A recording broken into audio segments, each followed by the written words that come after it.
ಬೆಂಗಳೂರಿನ ಮತ್ತಷ್ಟು ಸುದ್ದಿಗಳನ್ನ ಕ್ವಿಕ್ ಆಗಿ ನೋಡೋಣ ರೌಂಡ್ ಅಪ್ನಲ್ಲಿ. ವರ್ಷಕ್ಕೆ 2 ಬಾರಿ ಕೈಚಳಕ ತೋರ್ತಿದ್ದ ಕುಪ್ಪಂ ಗ್ಯಾಂಗ್ ಕಳ್ಳಿಯರನ್ನ ಪೊಲೀಸರು ಅರೆಸ್ಟ್ ಮಾಡಿದ್ದಾರೆ. ಮಕ್ಕಳನ್ನ ಜೊತೆಯಲ್ಲಿ ಕರೆತಂದು ಪ್ರಯಾಣಿಕರ ವ್ಯಾನಿಟಿ ಬ್ಯಾಗ್ ಎಗರಿಸಿ 6 ತಿಂಗಳ ಕಾಲ ಕುಪ್ಪಂನಲ್ಲಿ ತಲೆಮರೆಸಿಕೊಳ್ತಾ ಇದ್ರು. ಈಗ ಗಾಯತ್ರಿ ಹಾಗೂ ಸಂಧ್ಯಾರನ್ನ ಬಂಧಿಸಿದ್ದು ಬಂಧಿತರಿಂದ 38 ಲಕ್ಷ ಮೌಲ್ಯದ ಚಿನ್ನಾಭರಣವನ್ನ ರೈಲ್ವೆ ಪೊಲೀಸರು ವಶಕ್ಕೆ ಪಡೆದಿದ್ದಾರೆ.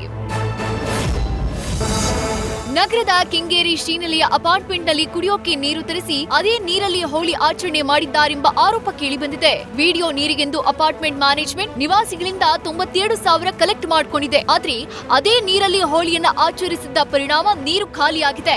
ಹೀಗಾಗಿ ಮ್ಯಾನೇಜ್ಮೆಂಟ್ ವಿರುದ್ಧ ಅಪಾರ್ಟ್ಮೆಂಟ್ ನಿವಾಸಿಗಳು ಎಕ್ಸ್ನಲ್ಲಿ ಆಕ್ರೋಶ ವ್ಯಕ್ತಪಡಿಸಿದ್ದಾರೆ.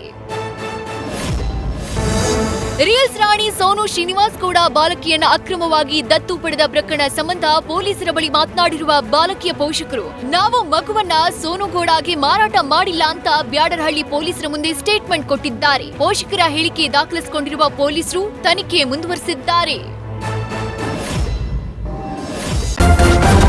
ನ್ಯೂಸ್ ಫಸ್ಟ್ ನಿರ್ಭೀತಿಯಿಂದ ನಿಮ್ಮ ಪರವಾಗಿ.